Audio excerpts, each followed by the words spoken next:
हे राधा कृष्ण, आप मेरी रक्षा कीजिए। सुविषम कृते रक्षतम रक्षतम च, क्या रक्षा हो जाएगी? मेरी बुद्धि का दर्शन ठीक हो जाए।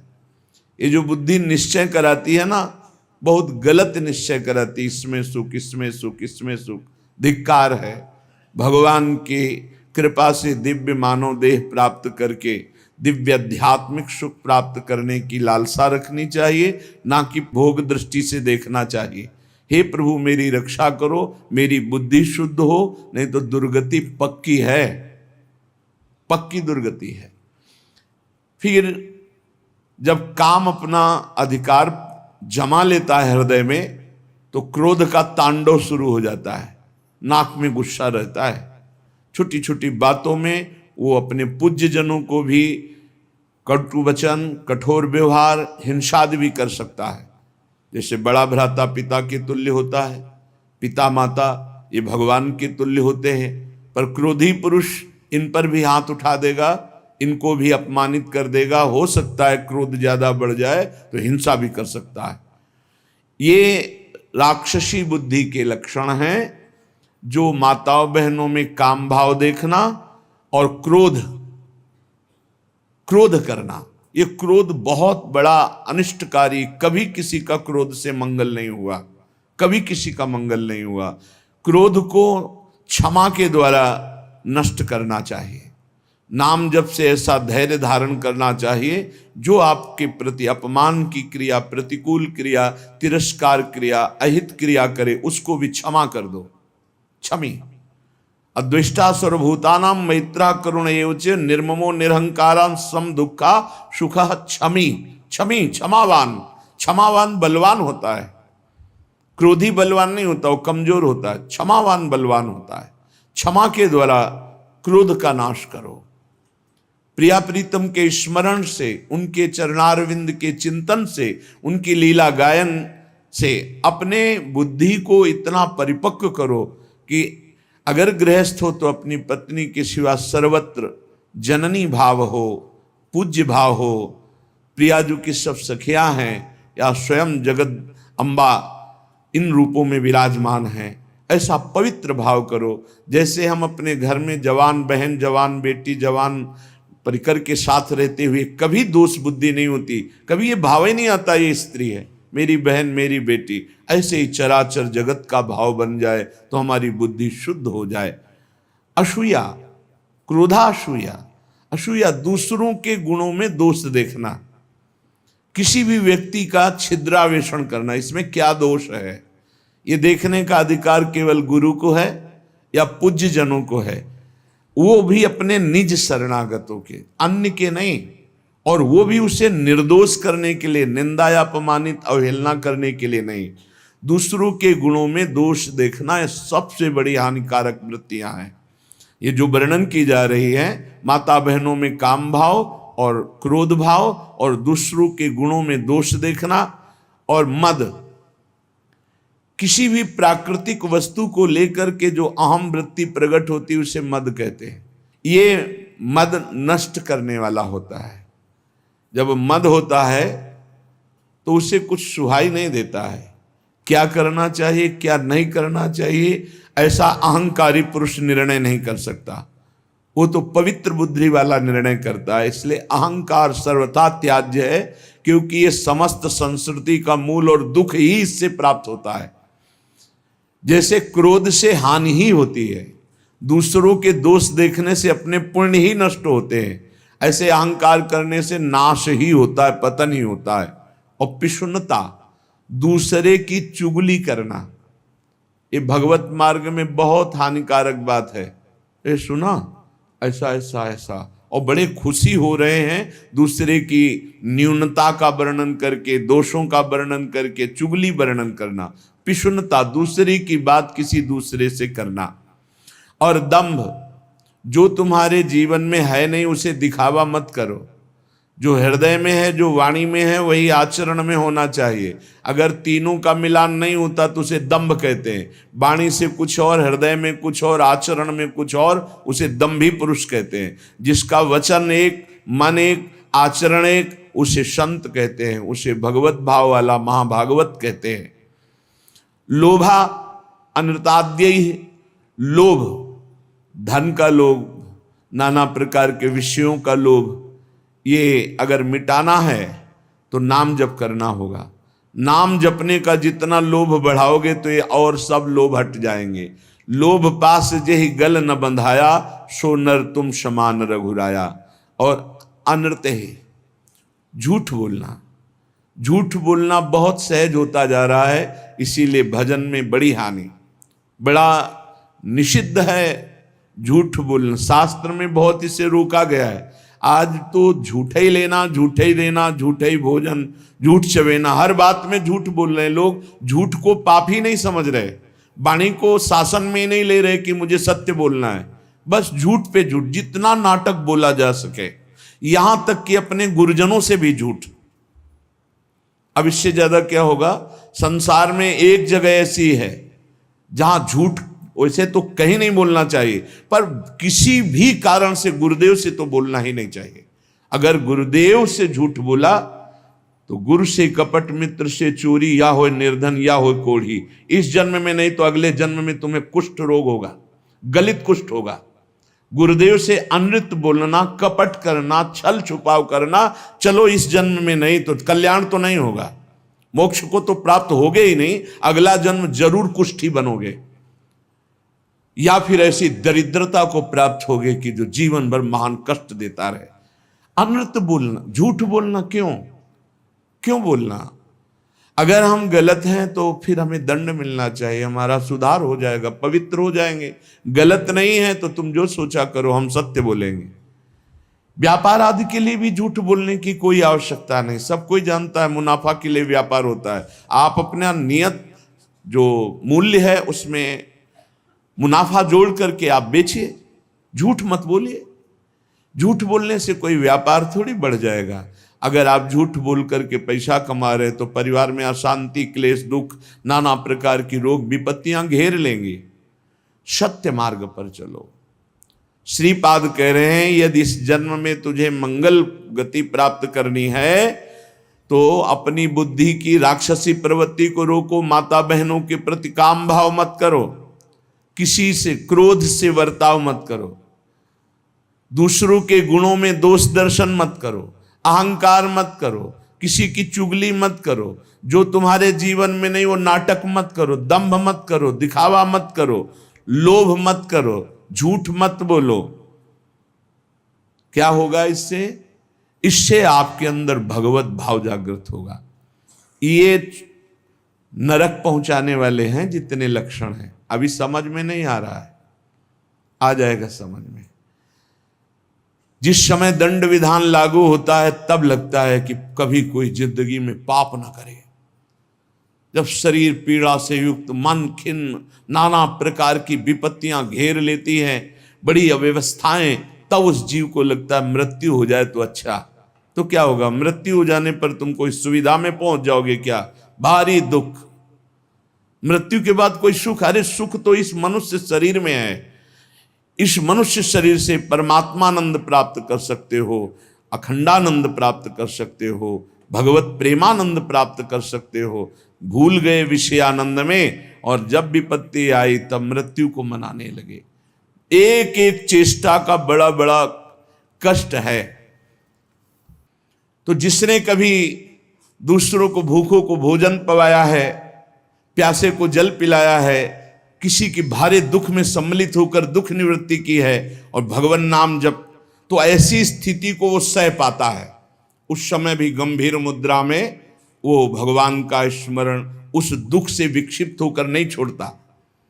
वो पवित्र अंतःकरण वाला उस भारी कष्ट अवस्था में भी भगवान नाम स्मरण। ध्यान देना, अगर दूसरे को कष्ट दिया है, कभी किसी का हित नहीं किया, कभी प्यासे को पानी नहीं पिलाया, कभी भूखे को अन्न नहीं पवाया, तो अंतिम समय तुम्हारा बाधित हो जाएगा। जो सत मार्ग है वो बाधित हो जाएगा। ये सिद्ध महापुरुष बोल रहे हैं। जो पुरुष कभी झूठ नहीं बोला, जो कभी किसी से झगड़ा नहीं करवाया, किसी किन्हीं का स्वभाव होता है, दो मित्रों के बीच में झगड़ा करा देना, पति पत्नी के बीच में झगड़ा करा देना, ऐसा। जो आस्तिक स्वभाव वाला और श्रद्धालु है, उस समय भारी दुख की अवस्था में सुख का उदय होता है उसके हृदय में। ध्यान दीजिए, कहा है कई बार सत्संग में कि जो भगवत मार्ग का पथिक है उसकी जब मृत्यु होती है तो जन्मत मृत दुषा दुख हो, ये नहीं होता। जैसे विशाल हाथी के गले से फूलों की माला टूट जाए, उसे पता भी न चले। तो कह रहे हैं उस समय उसके हृदय में एक अद्भुत सुख प्रकट होता है और वो सुख पूर्वक शरीर छोड़ता है, सुख पूर्वक मृत्यु को प्राप्त होता है, सुख पूर्वक मरना, आनंद पूर्वक।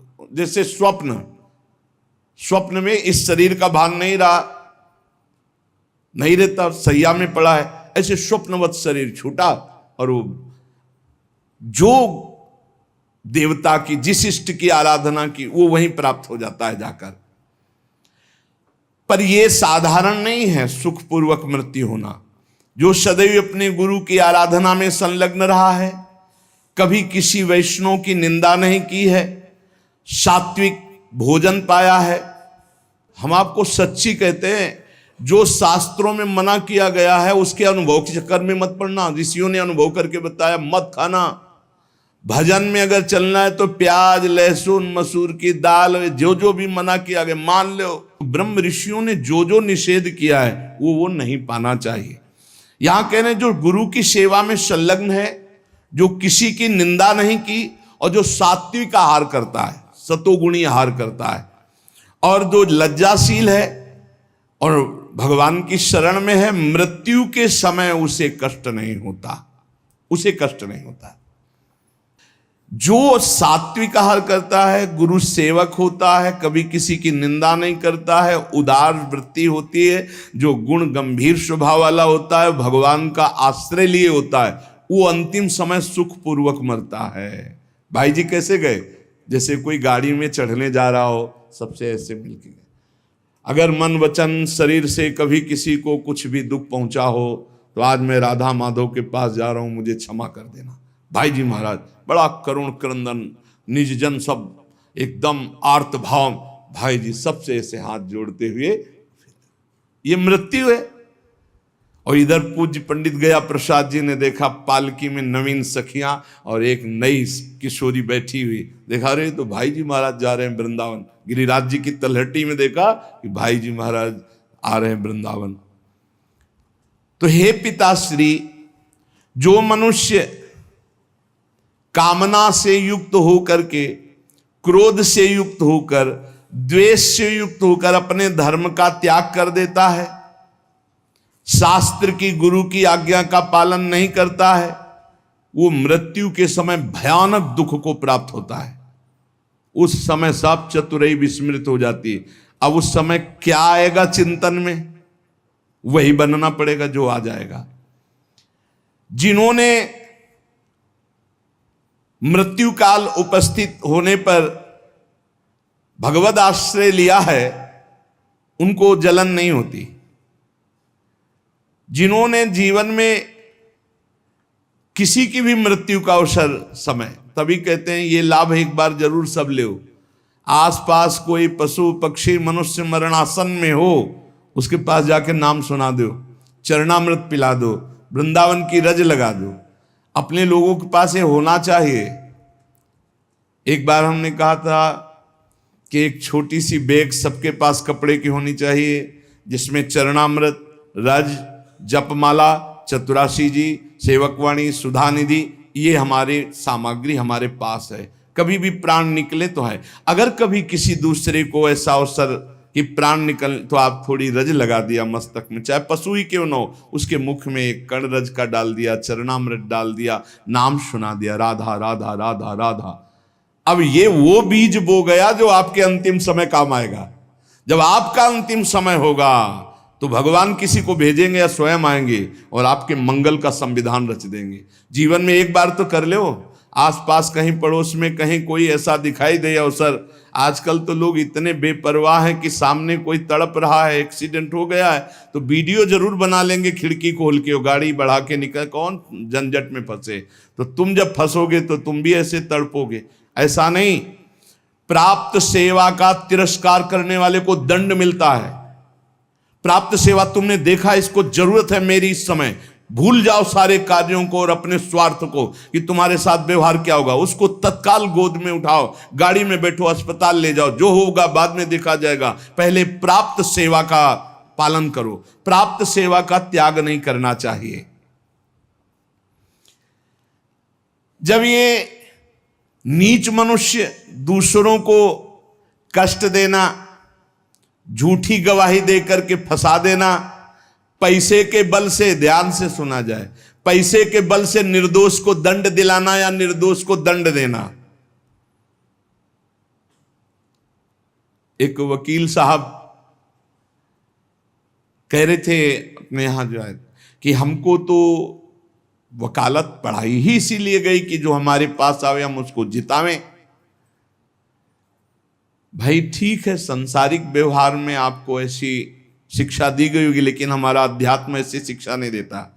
अध्यात्म शिक्षा देता है कि तुम अपनी वकालत का प्रयोग दूसरों की रक्षा करने के लिए करो, और जो जुर्म करने वाले लोग हैं उनको दंड देना मानो उनको पवित्र करना है। अगर आप जानते हैं ये जुर्म से युक्त है, दोष से युक्त है, और पैसे के बल से उसको निर्दोष साबित कर देते हैं, तो वो और आप दोनों दंड के भागी बनेंगे, परिणाम में आपको दुख भोगना पड़ेगा। अगर उसे दंड मिल जाता है तो वो पवित्र हो जाता है, आप बच जाते हैं। आपकी वकालत होनी चाहिए दूसरों को बचाने के लिए, जो निर्दोष हैं, और जो दोषी हैं उनको दंड देना, ये वकालत का आपका फल होगा। क्योंकि आप अच्छे वकालत करने वाले हैं तो निर्दोष को बचाइए, और दोषी को सजा मिले तो दोषी भी पवित्र होगा और आप भी पवित्र हो जाएंगे।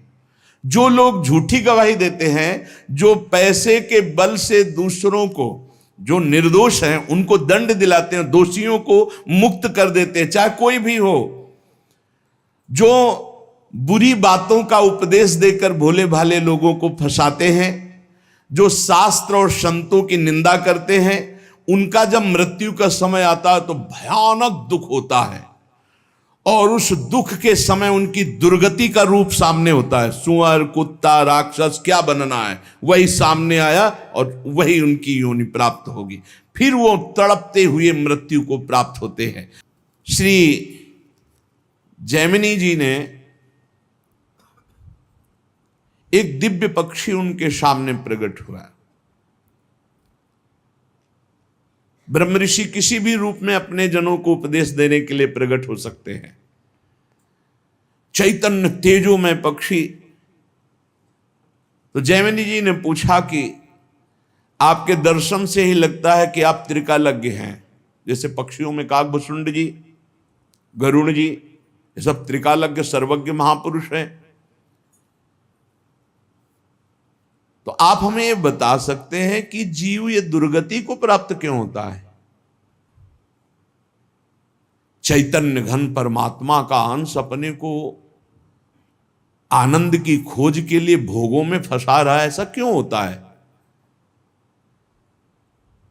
तो उस दिव्य पक्षी ने कहा, महर्षि, मैं आपके मन के संशय को देखकर ही पक्षी रूप धारण करके आया हूं। पूर्व काल में एक परम बुद्धिमान भृगुवंशी ब्रह्म ऋषि थे। उनके सुमति नाम का एक बहुत ही तेजस्वी पुत्र हुआ। जब वो बड़ा होने लगा तो वो शांत और जड़वत पागल, कुछ नहीं बोलना, एक शब्द नहीं बोलना। जब उपनयन संस्कार यज्ञोपवीत हुआ, ब्रह्म ऋषियों में होता है, तो पिता ने कहा, सुमते, आज तक मैंने तुमसे कुछ नहीं कहा, लेकिन अब तुमको गायत्री अध्ययन, मंत्र अनुष्ठान, वेदाध्ययन ये सब करना होगा। भिक्षान्न से शरीर पोषण करो, गुरुकुल में वास करो, वेदों का अध्ययन करो, गायत्री अनुष्ठान करो, पूर्ण ब्रह्मचर्य।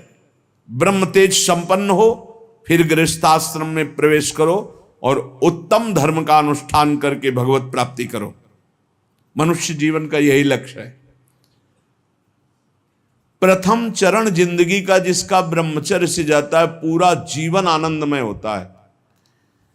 आज ऐसी दुर्दशा हो रही है कुसंग से, कुछ मोबाइल का कुसंग, कुछ बच्चों का ऐसा कुसंग कि क्रम बाय क्रम ये रोग फैलता चला जा रहा है। ब्रह्मचर्यहीनता, ब्रह्मचर्य का त्याग, सर्वतो भावेन ब्रह्मचर्य का नाश ही आज के बच्चे सुख मान रहे। जब प्रथम नींव ही गलत हो गई तो महल कैसे खड़ा होगा? फिर जिंदगी अशांत। नए नए बच्चे आते हैं डिप्रेशन में और कहते हैं कि मैं अपने शरीर को नष्ट करना चाहता हूं, अब मेरी जीने की इच्छा नहीं रह गई क्योंकि मेरे में उत्साह नष्ट हो गया। हर समय हम डिप्रेशन में रहते हैं। पहला आश्रम ब्रह्मचर्य आश्रम है सबका पहला आश्रम ब्रह्मचर्य। फिर जो गृहस्थ, वानप्रस्थ, सन्यास या ब्रह्मचर्य सीधे सन्यास। बेटा तुम इन नियमों का पालन करो तो तुम्हें ब्रह्म की प्राप्ति होगी। कौन सा शोक है जो तुमको बोलने नहीं देता? मैं तेज से बता रहा हूं कि तुम साधारण जीव नहीं हो जो हमारे पुत्र बने हो, तुम्हारे ब्रह्म तेज से, पर तुम पागल जैसे रहते हो, एक भी शब्द नहीं बोलते हो। जैसे जड़ भरत जी हार गए, पिता पधार गए, लेकिन कभी गायत्री कभी उच्चारण नहीं किया। संपूर्ण ब्रह्म ज्ञान उनको प्राप्त। जब अनेक बार कहा तो सुमति जी कुछ नहीं बोले। पिता ने स्नेहवश फिर कहा, बेटा तुम छल मत करो, मुझे पता है तुम बोल सकते हो और तुम ज्ञानी महात्मा हो, मुझे पता है तुम्हारा तेज ऐसा है, तुम पागल नहीं हो। जब बार बार कहा तब सुमति ने हंस दिया और उसका, पिताजी ये जो आप उपदेश कर रहे हैं ये बहुत बार, बहुत जन्मों में कर चुका हूं। मैं उस तत्व को प्राप्त हो चुका हूं जिसके जानने के बाद कुछ जानना बाकी नहीं रहता। इसीलिए मैं जड़वत पागल आचरण करता हूं कि आप हमको ये ना समझ पाए कि मैं आपका पुत्र बहुत विद्वान या बहुत ज्ञानी हूं। जो आप उपदेश कर रहे हैं बहुत जन्म अनुष्ठान कर चुका हूं। मैं त्रिकालज्ञ हूं, मुझे तीनों कालों का ज्ञान है, भूत भविष्य वर्तमान। त्रिकालज्ञ तब होता है जब भगवत स्वरूप में तदात्म हो जाता है। तो भगवान सर्वज्ञ हैं तो वही सर्वज्ञता अंश रूप में उतरती है तो वो भी सर्वज्ञ हो जाता है। मैंने बहुत से शास्त्रों का ज्ञान प्राप्त किया, वो अक्षरशः मुझे सब भगवत कृपा से स्मृति में व्याप्त है। हर कला में मैं प्रवीण हूं, शिल्प कला आदि सब कलाओं में प्रवीण हूं। मुझे पागल रहने का स्वभाव है कि कोई जान न पावे। इस समय मैं आपके और अपने 10,000 जन्म तक को देख रहा हूं। स्वाभाविक खेद, क्षय, क्षोभ ये हमें स्पर्श भी नहीं कर सकते। संतोष, आनंद वृद्धि ये सदैव हमारे हृदय में होती रहती है। शत्रु मित्र इनका मुझे भान भी नहीं, सब में एक ब्रह्म व्याप्त है, ये अनुभव है। पिताजी आप पत्नी और पुत्र के संयोग वाले हैं। आप मुझे पुत्र भाव से देख रहे हैं। अनेक बार तुम हमारे बेटा बन चुके हो। मैं 10,000 जन्म तक तो ऐसे ही देख रहा हूं, स्वाभाविक। अगर ध्यान करके देखो तो लाखों जन्मों को देख सकता हूं। कई बार तुम हमारे पुत्र बन चुके हो, कई बार पत्नी बन चुके हो। तो बहुत आश्चर्य में हो रहे कि अभी तक तो बोला नहीं, बोला तो इस कोटि का बोला। तभी भगवत ऋषि जी कहते हैं हर समय मौन रहे, बोले ना बोले तो हृदय की ग्रंथि खोले, जड़ चैतन्य का भेद मिटा दे, वो महाभागवत होता है। पिताजी मैंने हजारों बार महान से महान सुख और महान से महान दुख भोगे हैं जो मेरी स्मृति में है। लाखों माताओं के गर्भ में विष्ठा और मूत्र के बीच में मैं पला हूं, मुझे याद है। अपने लोगों को इसी जन्म का याद नहीं है। इसी जन्म में जो मां के गर्भ में थे, याद नहीं कोई घटना, कोई दुख, एक पाई भर भी स्मृति नहीं। इतने ज्ञानी हैं। सोचो, ये महाराज सुमति जी कह रहे हैं कि मुझे 10,000 वर्ष का तो ऐसे ही दिखाई दे रहा है, अगर ध्यान धरूं तो लाखों जन्म का बता सकता हूं। मैंने लाखों बार माताओं के गर्भ में विष्ठा और मूत्र के बीच में पला हूं, मलाशय और मूत्राशय के बीच में। मैंने लाखों प्रकार के रोगों को भोगा है, हर योनियों में मुझे ज्ञान है। गर्भावस्था में जो दुख होता है, बड़ा अपार दुख होता है। मैंने बचपन, जवानी, बुढ़ापा सबको देखा है। मैं हर योनियों में गया हूं, मुझे हर योनि का पशु, मृग, कीट, पक्षी, मनुष्य, स्त्री, देवता सब बना हूं।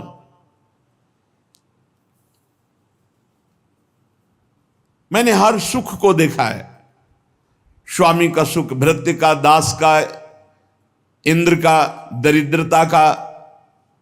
मैं कई बार स्त्री भी बनाऊं, कई बार पुरुष भी बनाऊं, मैंने सब सुख देखा है। आप जो पूछ रहे कि तुम जड़वत क्यों रहते हो, मौन क्यों रहते हो, मैंने सब देखा है। पिताजी राग, हर्ष, भय, उद्वेग, क्रोध, अमर्ष, वृद्धावस्था, मृत्यु, सबके दुख का मुझे ज्ञान है। जब इस तरह प्रसन्नता से हृदय भर गया पिता का कि मेरा जो अनुमान था कि तुम कोई बहुत बड़े महात्मा हो, तेजस्वी, तुम पागल का केवल स्वांग कर रहे हो, ये सत्य हुआ। मैं धन्य हुआ जो तुम्हारे जैसा पुत्र प्राप्त किया। उन्होंने विस्मय से गदगद वाणी में कहा, बेटा ये ज्ञान तुमको कहां से प्राप्त हुआ? मैं भी तो साधना करता हूं, मैं भी ब्रह्म ऋषि हूं। तुम जड़ता का स्वांग कर रहे थे, इतने बड़े ज्ञानी महात्मा हो कि तुम्हें 10,000 वर्ष जन्म की बात याद है, फिर तुम जड़ता का भाव धारण करके मेरे यहां जन्म क्यों लिया? जब इतने सिद्ध हो तो तुम्हें मुक्त हो जाना चाहिए। क्या किसी मुनि का शाप है या देवता का शाप है जो तुम हमारे यहां पुत्र हुए? ये ज्ञान तुम्हारा दिव्य है, तुम्हें मुक्त हो जाना चाहिए, तुम जन्म क्यों लिए? मैं ये रहस्य जानना चाहता हूं, बड़ा कौतूहल है मुझे। पुत्र ने कहा सुमति जी ने कि पिताश्री, पूर्व जन्म में मेरे साथ जो घटना घटी जिसके कारण मैं जन्म लिया वो मैं तुम्हें बताता हूं। पूर्व काल में मैं निरंतर परमात्मा का ध्यान करने वाला महात्मा था, ब्रह्म ऋषि, अध्यात्म विद्या में पराकाष्ठा को पहुंचा हुआ महात्मा, समस्त अष्टांग योग से सिद्ध। देख लो, निरंतर भगवत अभ्यास में लगे रहना, संत पुरुषों का ही संग करना, अपने स्वभाव विचार परायण रखना और तत्वमसि इस महावाक्य की स्थिति प्राप्त करना। परमात्म तत्व में मेरी हर समय अभ्यास से स्थिति हो रही थी। बड़े बड़े साधक मेरे शिष्य बनने लगे। मैं बड़े बड़ों का प्रश्न का संदेह निवारण करता और मैं आचार्य पदवी पर बैठ गया। पर मेरा एकांत सेवन, भगवत चिंतन, इस पे बाधा पड़ गई। दैवात, किंचित बचा हुआ अज्ञान मेरे अभ्यास में बाधा डालने लगा। मेरा ब्रह्म भाव में जो रति हो रही थी पलट गई। हो रही थी, पूरी हुई नहीं थी। अगर हो गई फिर नहीं पलट सकती। जैसे भुना हुआ चना दोबारा नहीं जग सकता। मेरा एकांत सेवन नष्ट होने लगा, मेरे सद्भावनाएं नष्ट होने लगी और मैं संभल नहीं पाया और प्रमाद स्थिति में मेरी मृत्यु हो गई। पर मैं सत्यमय जीवन व्यतीत किया था, उसके प्रभाव से मुझे पुनः ब्रह्म ऋषि कुल में ही जन्म हुआ और मैं पुनः ही ब्रह्म ऋषि। अब मैं किसी को उपदेश नहीं करूंगा। इसीलिए मौन रहता हूं पागल जैसा, ना चेला बनाऊंगा ना किसी को उपदेश करूंगा। इसीलिए मृग में आसक्त होने के बाद जड़ भरत जी ने भी यही स्वरूप रख कि डर गए कि फंस जाऊंगा, हरी घास भी नहीं खाई, बहुत सावधानी की जरूरत है। मुझे ब्रह्म चिंतन के प्रभाव से दसों हजार वर्ष जन्मों की बात अब भी स्मृति में है। वो बहुत सावधानी की जरूरत है। एकांत का अपना साधन यदि छिन जाए तो कुछ भी बाधा पहुंचा सकता है, वो चाहे मृग हो चाहे चेला हो, बहुत संभल के इस मार्ग में चला जाता है। मेरी स्मृति धूमिल नहीं हुई जैसे जड़ भरत जी की भी स्मृति धूमिल नहीं हुई। हिरण के भी जन्म में वो भजन परायण रहकर ब्रह्मबोध संपन्न महापुरुष के रूप में जन्मे। पिताजी पूर्व जन्म के अभ्यास में मैं जितेंद्री था, इसलिए अब भी मैं जितेंद्री ही हूं। केवल प्रमाद स्थिति आ गई, चिंतन में प्रमाद, बहुत सावधानी। अब भविष्य में मेरा जन्म नहीं होगा क्योंकि मैं सावधान हूं, अब प्रमाद नहीं होने दूंगा। मैंने जो दूसरों को ज्ञान दिया था उस ज्ञान का कहीं न कहीं मुझे अहंकार आ गया, इसलिए प्रमाद स्थिति आ गई। भ्रम न हो जाए, वो छुपा छुपी का खेल खेलता है, चेला नहीं है, वो जगत गुरु है। भगवान श्री कृष्ण कह रहे हैं मत्ता पर तरम नान्यत, मेरे सिवा अन्य कोई नहीं।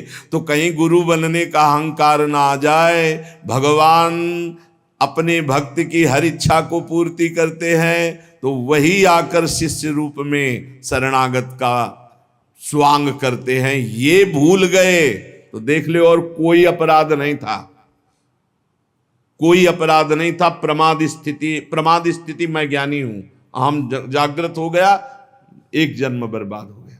ब्रह्मबुद्ध इसलिए इस जन्म में बोल ही नहीं रहे, अपने पिता से भी नहीं। जब बहुत बार कहा तो करुणा करके बोले, जैसे जड़ भरत जी रघुगण से बोले।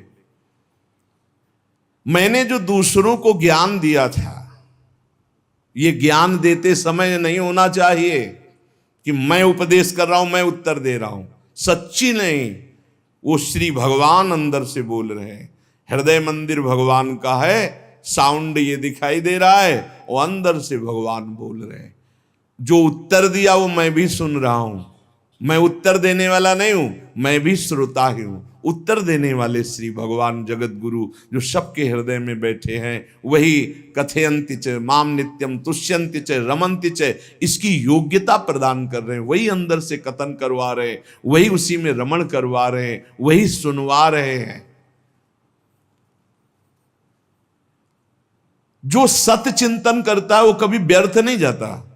उसके प्रभाव से मुझे आगे कोई साधना नहीं करनी पड़ी और मुझे तत्वबोध हो गया। यही खास बात होती, मैं ब्याज सहित भजन मिलेगा, आगे कोई साधना नहीं करनी पड़ी। इस जन्म में स्वयं तत्वबोध संपन्न महापुरुष के रूप में प्रकट हो गए। जैसे जड़ भरत जी जन्म से सिद्ध, भजन कर नामे भक्ता प्रणश्यति, ये खास बात होती। 100 बार राधा राधा बोला है तो अगले जन्म में 101 बार से शुरू होगा, 99 से नहीं।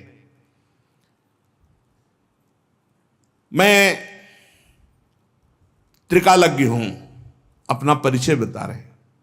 और ये तीनों कालों का ज्ञान साधारण धर्मों के पालन से या कर्म कांड से इनसे नहीं प्राप्त होता है। ये भगवत चिंतन ब्रह्म चिंतन से प्राप्त होता है। पिताजी मैं जन्म से ही सन्यासी हूं, मुझे ये शिक्षा की अब जरूरत नहीं कि आप ब्रह्मचर्य धारण करो, आप जाओ एकांत सेवन करके फिर गृहस्थाश्रम, फिर वानाप्रस्थ, फिर सन्यासी। मैं जन्म सिद्ध सन्यासी हूं। मेरे से चूक हो गई, जरा सी चूक में जन्म हो गया। हिरन में आसक्त जरा सी चूक में, बहुत बड़ा गेम है ये।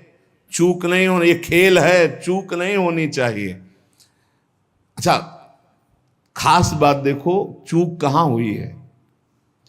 और जब भगवान की शरण में होता है तो भगवान कह रहे अंतिम चूक को मैं सुधारता हूं। इसीलिए सर्वश्रेष्ठ भगवान की भक्ति है, शरणागति है। हे इतने बड़े महात्मा की चूक हुई और अगला जन्म हुआ और जीवन भर वैश्यागमन करता रहा। अंत समय नारायण बुलाया तो परम पद पहुंच गया। पुत्र के बहाने नारायण बोले, भगवान नाम, इसीलिए हम नाम जप की महिमा को बार बार गाते हैं। मैं क्या हूं इसको छोड़ो, आप क्या है प्रभु, मैं समझ गया। राधा राधा राधा राधा राधा राधा, परम पद मिल गया। अब ये बहुत सरल लगता है ना, इसलिए फ्री किसी को हीरा दो तो कांच ही समझेगा, और दाम लगा के कांच दो तो उसको माथे पे लगाएगा। 1 लाख में खरीदा है, भले चमकीला रंगीन कांच ही हो या सफेद कांच हो, और अगर फ्री हीरा दो तो उसको लगे हीरा फ्री कैसे दे सकता है, नहीं ये तो कांच ही होगा। पैसा लगा के फ्री सत्संग मिल रहा है तो समझ में नहीं आता, फ्री सत्संग मिल रहा है, फ्री एकांतिक मिल रहा है तो समझ में नहीं आता। पक्की बात समझो, भगवान नाम से बढ़कर के कोई साधना नहीं है, कोई साधना नहीं। ये आप देखो इन प्रसंगों को इसीलिए सुनाते कि आप पकड़ो, इतनी ऊंचाई पे चढ़ा हुआ महापुरुष जरा सा अहम में फिसल गया, और भगवान का भक्त जो भगवान का शरणागत है, तो भगवान कहते हैं अंतिम समय उसका स्मरण मैं बनता हूं, मैं स्वयं उसका स्मरण बनता हूं।